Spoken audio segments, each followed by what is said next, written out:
중국은 지금 위기예요. 중국의 고도성장 시기는 끝났다. 포항에는 제철소가 있어요. 울산은 화학단지가 있어요. 부산에는 조선업과 경공업단지들이 있어요. 다 이어져 있거든요. 원자력 발전소도 있고. 그러니까 한국 경제가 세계적인 경쟁력이 있는 거예요. 저무는 미국이 새롭게 리셋해서 재탄생해야 되는데 미국이 가능하냐는 거죠, 이게. 한국의 반도체, 배터리 이런 첨단 기술이 반드시 필요하다. 한국의 건설 기술력, 첨단, 설계, 시공, 감리 능력이 필요하다. 중국을 잡는데 대한민국은 대륙에 붙어있는 전초기지거든요. 대한민국은 많은 강점을 가지고 있다.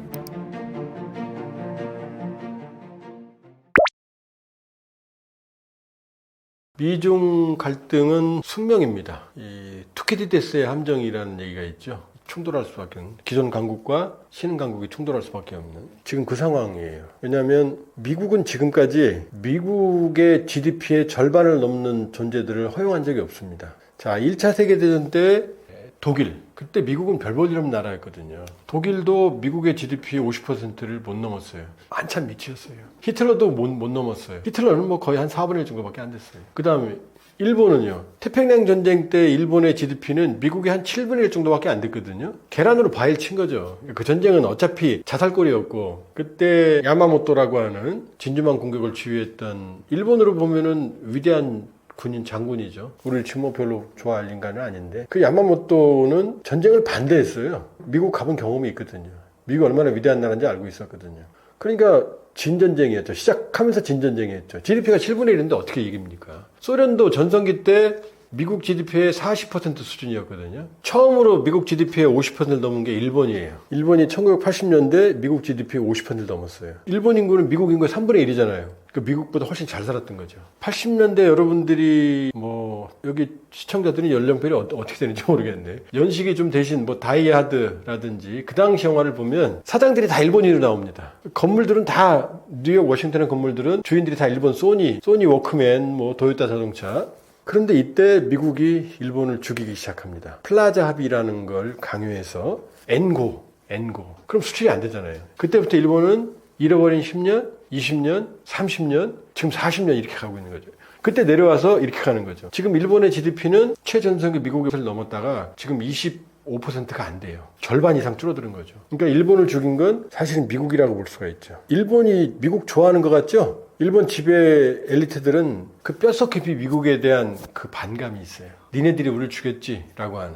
일본 아마 요즘 유튜브에서 보면 일본 가면 가라앉아 있다느니 무슨 어렵다니 그런 얘기 나오죠? 오히려 한국을 좋아한다느니. 그 배경은 미국이에요. 미국이 잡은 거예요. 물론 꼭 그 플라자 합의가 전적인 건 아니지만 그게 결정적이었거든요. 근데 이제 문제가 생겼어요. 중국이 최대 미국 GDP의 75%까지 도달했어요. 지금 좀 내려갔어요. 70% 이하로. 중국이 미국 GDP의 50% 넘은 거 언제냐? 바로 오바마 정부 출범 전후예요. 그러니까 오바마 정부가 이것들 봐라 죽여야지라고 한 게 바로 피벗 투 아시아예요. 아시아로 돌아간다? 왜? 중국이 부상하고 있으니까. 중국 잡으러. 소련이 몰락했으니까 유럽이 안중해졌어. 셰일 가스로 미국의 에너지 독립을 하니까 중동이 안중해졌어. 그럼 여기 있는 병력을 빼서 아시아로 보낼 거야? 누구 잡으려고? 중국 잡으려고. 이게 바로 리밸런싱, 재균형 전략이었거든요. 근데 오바마가 성공을 못했어요. 왜? 서프라임 모기지, 리먼 브라더스. 미국이 코피 터졌거든. 대공황 이후로 두 번째 위기였거든. 그러니까 미국이 중국을 잡을 기회를 놓쳤어요. 계속 올라가죠. 그랬더니 트럼프 대통령이 딱 등장을 해서 어떻게 됐죠? 인도 태평양이야, 인도 퍼시픽 스트래티지라는 전략서를 내요. 인도하고 태평양이 어떻게 인도양이 연결됩니까? 어거지로 만들어낸 거죠. 왜냐? 인도를 끌어들여서, 인도는 중국하고 왼수니까 서쪽을 막고 인도양과 태평양을 연결해서 중국을 잡겠다는 거거든요. 목표는 중국이에요. 바이든 때 트럼프 그렇게 미워했지만 다 지웠지만 인도 퍼시픽 태평양 전략은 잘한 거야. 쿼드 뭐죠? 미국, 호주, 일본, 인도. 어떻게 돼요? 다이아몬드, 중국을 감싸는 거죠? 민주주의 세계 정상회의. 민주주의 진영끼리 모여? 왜? 중국은 민주주의 아니잖아? 이렇게 포위하는 전략을 합니다. 그러니까 트럼프 2기도 목표는 뭐냐? 중국이에요. 궁극적인 목표는. 그러니까 경제적으로는 전 세계가 싸우지만 안보적으로는 중국만 팬다. 안보 비용을 그렇게 아끼려고 그러지만 해양 전력은 빠르게 트럼프가 지금 대한민국 손까지 잡아가면서 중국을 압도하는 해양 전력을 만들려고 그래요. 물론 미국 함정이 2025년 4월 현재 295척 미국이, 중국은 370척 이상이지만 질적으로는 미국이 압도적이에요. 그러나 이걸 장기적으로 내버려두면 중국이 앞설 거라는 위험이 있는 거거든요. 그러니까 트럼프 이후에 미중 갈등이 심화된 게 아니고 이미 중국이 미국의 GDP를 75% 수준까지 도달함으로써 이미 오바마 때 50% 넘으면서 중국 죽이기는 시작됐다. 지금 중국 죽이기가 어느 정도 영향이 있는 게 이제 70% 이하로 떨어졌어요. 벌써 이미. 미국이 중국을 수정주의 국가라고 규정을 했거든요. 수정주의는 뭐냐? 미국이 가지고 있는 세계 질서, 이걸 수정해서 중국 질서를 만들려고 한다는 뜻이에요. 말은 수정주의 별거 아닌 것 같지만 중국을 용서하고 내버려두고 용납할 수 없다라는 그 미국의 의도가 들은 게 수정주의 국가거든요. 지금 미국 영화 보면, 전쟁 영화 보면은 전쟁 터지면 뭐가 나오죠? 제일 먼저 항공모함이 나오죠. 항공모함 전단이 나옵니다. 그러니까 미국은 본토의 주방위군은 힘이 별로 없어요. 미국의 해군이 제일 강해요. 미국 해군이. 그러니까 미국 해군이 얼마나 강하냐면 니미츠급 항모, 이걸 슈퍼캐리어라고 그러거든요. 이게 10만 톤급이에요. 이게 하나 전단을 구성을 하면, 자, 니미츠급 항모 전단 안에 80여 척의 항공기가 있거든요. 이게 웬만한 나라의 그 공군 전력보다 더 강해요. 여기에는 F-18 호넷부터 시작해서 슈퍼 호넷이죠. 그거 주 공격기예요. 그 다음에 E-2C 정찰기 있죠. 공중 조기경보 통제기. 그 다음에 헬기, 전자전기. 정말로 한 나라 국방력을 앞서는 공군력이 여기 있어요. 근데 항모는 싸움을 못해요. 항모 자체는. 대포도 하나 제대로 없어요. 그러니까 이걸 보호하기 위해서는 이지스, 세계 최고의 이지스 구축함과 순양함 한 척씩, 2척 최소. 그 다음에 물속에는 뭐가 있어요? 공격 잠수함. 왜냐하면 잠수함이 취약하니까. 이게 기본이에요. 여기다 군수보급함 하나가 기본이거든요. 이거는 한 나라 해군력보다 더 강해요. 이게 무려 10개 전단이 있어요. 한 개도 아니고. 이거 말고 4만 톤급 와스프, 그 다음에 4만 5천 톤급 아메리카급, 이건 강습 상륙 전단이에요.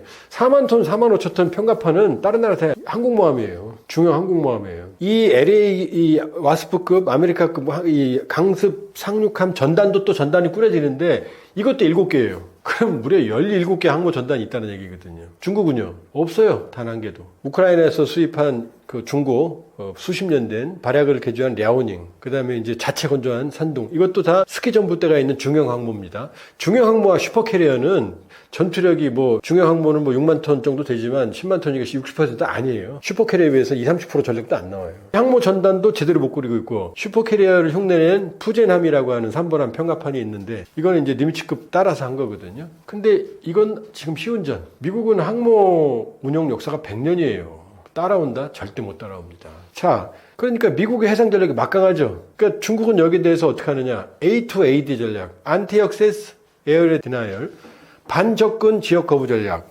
본토에 상륙 못하게 바다에서 미국 해군 세력을 괴멸시킨다. 이 개념이거든요. 이러려면 어떻게 해야 되죠? 해군력을 증강시켜야 되는 거죠. 막 찍어내는 거죠. 지금 370척 대 295척이거든요. 중국과. 그러니까 무지막지하게 찍어내서 양적인 우위로, 질적으로는 미국에 비교가 안 되죠. 그러나 물방울 내버려두면 계속 바위를 뚫는다고, 이걸 내버려두면 어떻게 돼요? 급속하게 팽창을 하면 이제 미국이 감당할 수 없는 상황이 되거든요. 거기다 미국의 조선업은 약화되는데 함정은 노후화되고 있고, 중국은 더 찍어내고 있고 빠른 속도로. 그러니까 미국은 이 해상 장악에 지금 사활을 걸고 있는 거죠. 그러니까 트럼프 대통령이 안보를 중시하지 않는 것 같지만 중국을 잡는 해상 패권에는 진심이다, 이렇게 볼 수 있죠.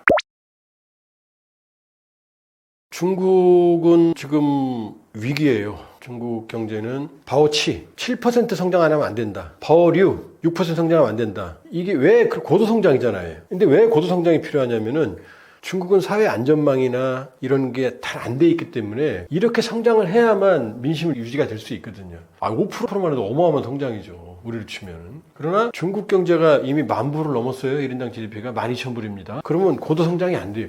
우리 박정희 대통령 그 근대화 정책 그 양반 펼칠 때 우리 막 10 몇 % 성장을 했잖아요. 중국도 그랬거든요. 근데 이건 경제 규모가 커지면 점점 내려가요. 내려갈 수밖에 없어요. 그러니까 중국의 고도 성장 시기는 끝났다. 5% 성장도 이제 꿈도 꾸기 어려운 상황이다. 이렇게 볼 수 있어요. 거기다가 중진국 함정이 이제 온 거죠. 이미. 중국이 그동안 매력적이었던 저임금 더 이상 아니잖아요. 그러니까 어디로 가요? 베트남, 방글라데시, 인도까지 가잖아요, 지금. 인도 그렇게 매력적이지 않거든요. 왜냐면 종교 문제가 걸려있기 때문에. 자, 중국 시장에서 이탈합니다, 지금. 거기다 중국이 이제 자국산을 우대하면서 이 스페셜 이코노믹 존 이런 데 줬던 그 다 폐지하거든요. 환경, 과거에는 환경이든 뭐든 와서 공장만 쳐라. 사람만 안 죽이면은 모든 노동도 다 용서해 주겠다. 이런 거였거든요. 그게 중국 경제의 큰 성장 비결이었거든요. 근데 이런 것들이 성장하면서 성장률이 떨어지죠. 거기다 이제 역시 우리도 일본도 겪었던 부동산 버블 문제, 이 문제가 그다음에 국가 부채 문제, 지방정부 문제, 이게 터지기 시작한 거죠. 그러니까 지금 중국 경제는 최악이다. 저도 중국에서 규모 있는 사업을 하는 친한 형이 있는데 이 형도 조 단위의 매출을 했었거든요. 근데 이 형 말 들어보면 이 코로나를 계기로 이렇게 내려와서 L자로 가고 있다는 거예요. 이게 안 된다는 거예요. 현재 가망도 없다는 거예요. 지금 보면은. 그러니까 중국 경제는 이제 이건 안 된다. 그러니까 이건 아니겠지만 이거 이상은 안 될 거다. 그러면 시진핑 중국 공산당을 중국 국민들이 용서하고 이해하는 이유는 뭐냐? 밥은 먹게 해줬잖아. 역사상 굶는 사람 없게 해줬잖아. 지금 15억 인구를 이 정도로 끌고 왔어. 그럼 공산당 아니면 안 되지. 용서해줄게. 독재 이거였거든요. 이제 어떻게 되죠? 이제 굶잖아요. 중국 국민들도 유일한 재산이 부동산인데 폭락하잖아요. 그럼 이 상황에서 트럼프가 때리잖아요. 또 트럼프가 때리면 여기에 시진핑은 안 그래도 지금 흔들리는 시진핑. 거기다 시진핑이 질서를 깼잖아요. 2번 집권하는데 3번째하고 4번째 시진핑 왕국을 만들려고 하고 있잖아요. 이 상황에서 민심은 나빠지는데 트럼프가 때리니까 여기서 시진핑이 꼬리를 내리면 죽는 거죠. 실각하는 거죠. 그러니까 사활을 걸고 충돌한다. 그리고 또 하나 트럼프 대통령이 간과하고 있는 게 시진핑은 독재잖아요. 민심을 가능한 참을 수 있죠. 언젠가 터지는 건 못 막지만 그러나 꽤 오랫동안은 막을 수 있거든요. 미국은 아니잖아요. 지지율이라는 게 맨날 변하니까. 그러니까 중국은 버티면 이긴다. 미국 국민들이 쓰는 소비품들의 대부분 중국제인데 우리는 출혈을 감수하고서라도 버틴다. 왜냐? 인민들 통제하면 되니까. 요 전략인 거죠. 그러니까 아픈 데를 때리는 거죠. 히토리 수출을 중단한다든지 헐리우드 영화 못 보게 한다든지 미국이 아파하는 공화당 텃밭에서 오는 수출품들, 농산품 같은 걸 막는다든지 이런 식으로 이제 장기전으로 들어가겠다는 거예요. 그러니까 먼저 협상하겠다는 말이 어디에서 나와요? 트럼프한테 나오잖아요. 협상하면 중국도 좋은 일이 될 것이야. 시진핑은 좋은 일이 안 되죠. 꼬리를 내리라는 얘기인데 그러면 시진핑은 흔들리거든요. 중국몽, 차이니스 드림, 시진핑의 꿈이 깨지거든요. 이런 정치적인 부분들을 트럼프가 못 보고 있는 거죠. 미국과 중국의 패권 전쟁은 둘 다 상처를 입을 거다. 중국이 이길 수 있는 가능성은 없다. 왜냐? 중국은 경제적 볼륨은 강하지만 핵심 원천 기술이 없잖아요. 뭐 AI 이런 쪽은 중국이 빅데이터를 무한정 사용을 하잖아요. 인권 이런 개념이 없으니까 사생활 보호. 그러니까 중국이 강점이 있는 것 같지만 그건 특수한 소수의 분야다. 전반적인 원천 기술, 세계의 원천 기술의 대부분을 미국이 가지고 있거든요. 그리고 중국은 그러니까 무작정 때리는 거에서 첨단 기술 핀포인트 방식으로 전환한 게 바이든이거든요. 그러니까 미국이 맘먹으면 지적재산권, 그 다음에 첨단 기술 분야, 이 분야만 목줄을 죄면 중국은 그냥 중진국 수준에서 그 이상 벗어나기 어렵다. 정상적인 중진국도 가기 어렵다. 이렇게 볼 수가 있어요. 그리고 중국은 세계를 설득할 수 있는 소프트 파워 이게 없거든요. 독재 국가이면서. 그렇다면 중국이 이길 수가 없죠. 유교를 대체할 수 있는 소프트 파워가 있느냐? 없죠. 그 다음에 명나라, 청나라, 당나라 이 시기 세계를 호령하던 그런 경쟁력 있는 경제력이 있느냐? 없거든요. 중국이 전생기 때 세계 GDP 절반까지 넘거든요. 그런 경쟁력은 없다. 그건 볼륨이 아니라 그때는 경쟁력이었거든요. 정화의 함대가 이 길이 100m도 넘는 거대한 함정을 이끌고 아프리카까지 갔던 그런 전성기는 올 수가 없거든요. 경제력의 한계, 기술력의 한계, 소프트파워의 한계. 그럼 미국은 이기느냐? 미국도 저문은 했다. 마가는 되지 않는다. 왜냐? 세계는 다극화하고 있거든요. 한국만 해도 세계 10위권이잖아요. EU, 그 다음에 한국, 반도체만 하더라도 TSMC, 삼성 이걸 미국이 대체할 수가 없죠. 밸류체인을. 그러니까 트럼프가 생각하는 제조업 강국, 그건 불가능한 꿈이다. 제조업의 밸류체인이 아예 없는데 그걸 어떻게 미국에 억지로 심어다 놓습니까? 8만 6천 불인 미국 국민들의 인건비를 중국의 5배입니다. 5배 이상이에요, 생산 비용이. 인도의 10배 이상이에요. 베트남 이런 데 관세를 때리잖아요, 세게. 가장 세게 때리죠. 왜냐? 이런 데서 싼 물건들을 미국에 수출하니까 때려봐야 소용없어요. 그럼 베트남에서 생산하는 베트남에 그러면은 1000%의 관세를 매긴다. 그러면 가능할지도 모르겠죠. 그렇기 때문에 지금 변화된 상황에서 미국이 새로운 경제의 창조성을 찾아야 되는데 과거의 제조업, 안 되는 제조업을 가져오겠다. 러스트벨트를 부흥시키겠다.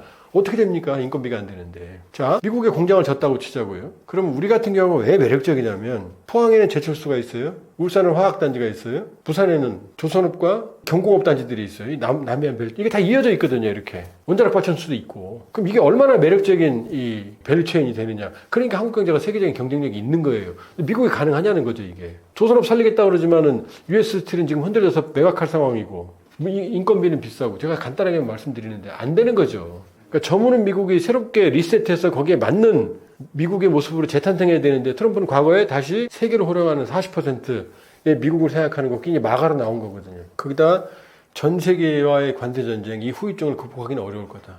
트럼프가 가장 간과하는 게 세계 지도 국가로서의 도덕성, 신뢰를 이번에 결정적으로 잃어버렸다. 그렇다면 미국은 이제 트럼프 4년 이후의 미국은 우리가 아는 미국이 아닐 거다. 이렇게 볼 수 있죠.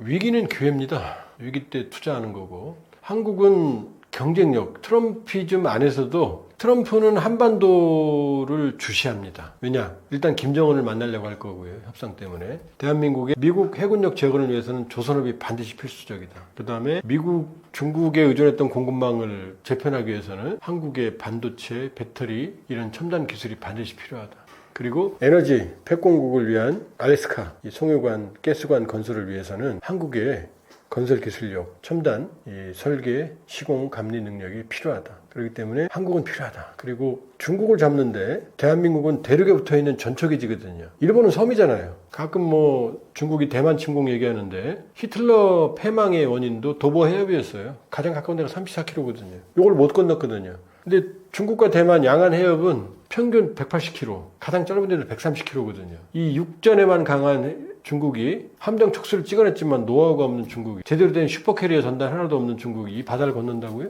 불가능하죠. 그리고 해양이 대립을, 미국과 중국의 해양이 대립해도 한반도에 있는 주한미군은 바로 만주로 연결되는 육상의 비수가 되거든요.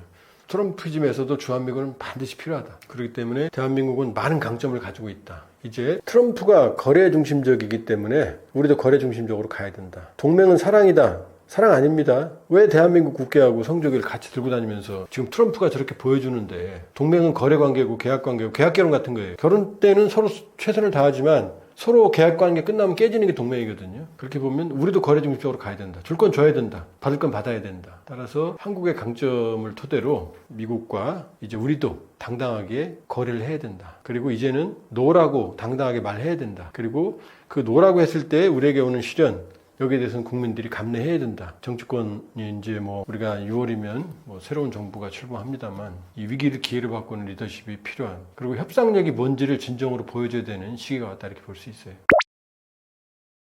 그럼 대한민국이 뭐 비바람 치지 않은 때가 있었나요? 항상 헤쳐왔고, 우리는 6.25의 폐허를 딛고 오늘날의 위대한 대한민국을 건설했고, 지금 나라가 분열되고 서로 대립하는 것 같지만 이 정도의 민주주의 성숙도를 가진 나라도 찾기 어렵습니다. 특히 민주주의 회복 탄력성, 전 세계가 감탄했죠. 처음에 비상경 왔을 때 저도 외국인 친구들이 많이 놀렸는데 지금은 뭐 입덕 벌리고 아무 말도 못합니다. 이런 그 위대한 이 나라에 우리가 살고 있다. 너무 나쁜 점만 보지 마시고 우리의 강점을 보고, 그리고 이 트럼피즘은 전 세계가 갖고 있는 혼돈이고 크게 보면 올 게 온 겁니다. 그러니까 한국의 경쟁력을 키우는 그런 계기로 만들 수 있고 만들어야 된다. 또 우리는 충분한 그런 능력이 있다, 이렇게 생각을 합니다.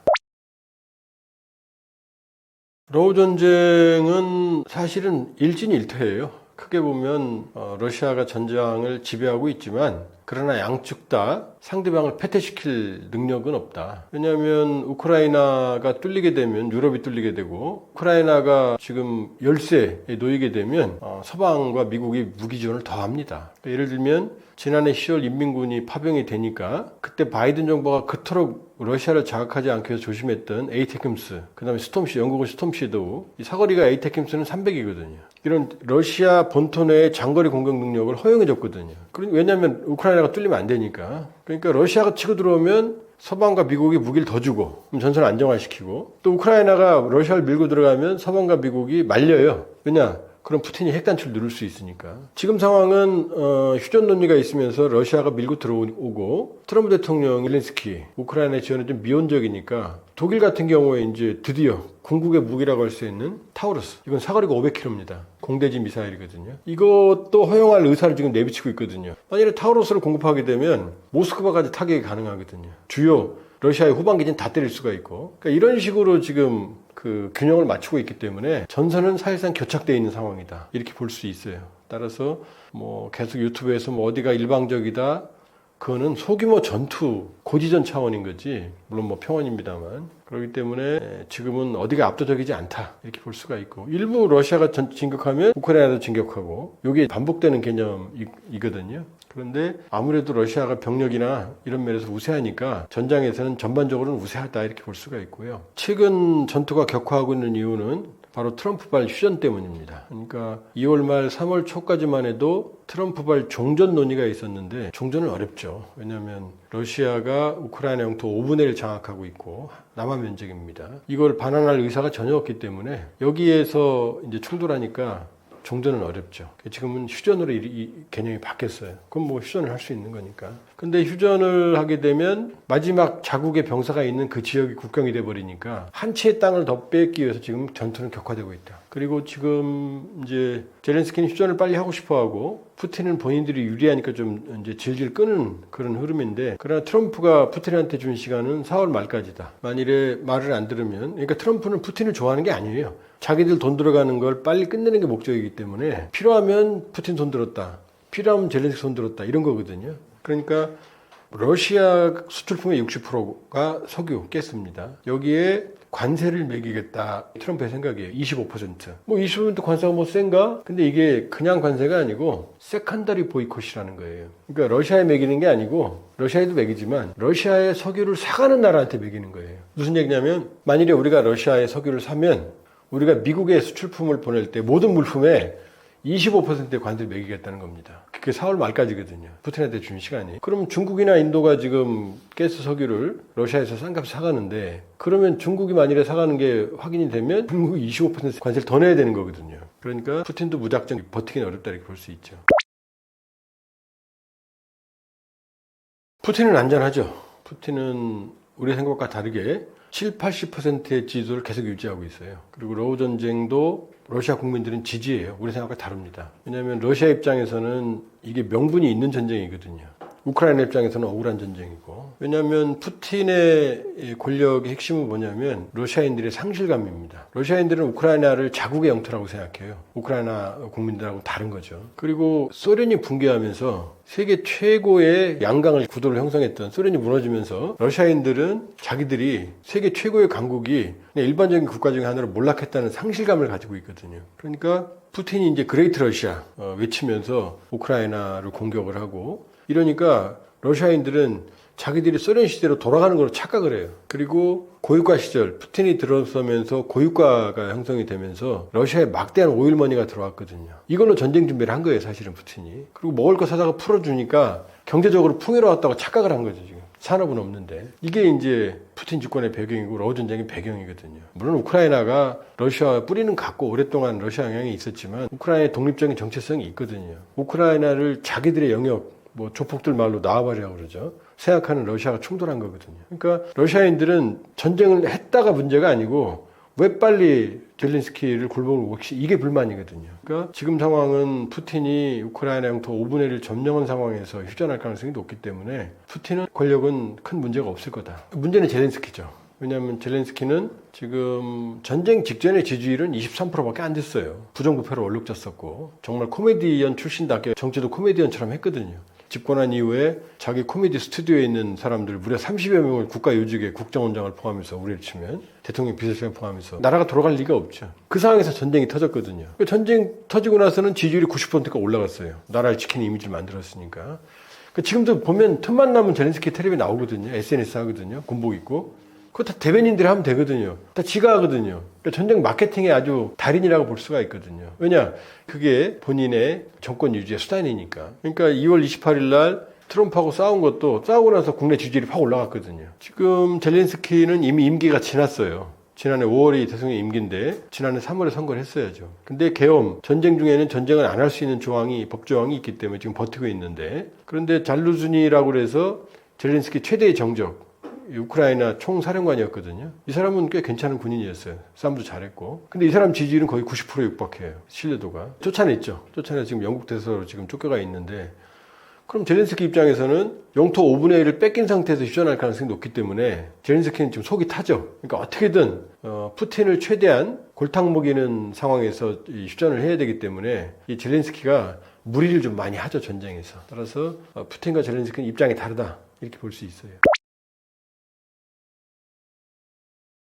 내 탓이 아니다, 바이든 탓이다가 옳다고도 할 수 없지만 완전히 틀린 말이라고 볼 수도 없거든요. 왜냐하면 바이든 대통령이 2022년 2월 24일 날 러시아가 공격했을 때 직전에 침공하는 날짜까지 맞췄거든요. 아마 제 기억으로 2월 16일 날이라고 얘기했을 거예요. 아마 그날은 피해서 푸틴이 침공했겠죠. 그러면 전쟁이 확실하다면 전쟁을 막을 수 있는 방안들이 있었거든요. 그 중에 하나가 우크라이나의 나토 가입이 원인이었거든요. 우크라이나는 유럽과 러시아를 연결하는 다리이기 때문에 우크라이나가 나토에 가입하면 러시아 심장부가 바로 뚫려요. 경기도가 북한하고 동맹 맺는 거하고 똑같은 상황이거든요. 푸틴이 이걸 용납할 리가 없죠. 그러니까 나토 가입이라는 걸 젤렌스키 우크라이나가 고집을 안 했다면 전쟁이 안 일어났을 가능성도 있다. 그리고 과거에 냉전기 때 바르샤바 조약기구에 했던 동유럽 심지어 발트 3국 에스토니아, 라트비아, 리투아니아는 소련 연방이었거든요. 여기도 다 나토 가입했거든요. 폴란드, 체코, 헝가리 모두 나토에 가입했거든요. 우크라이나만 남았거든요. 벨라루시랑.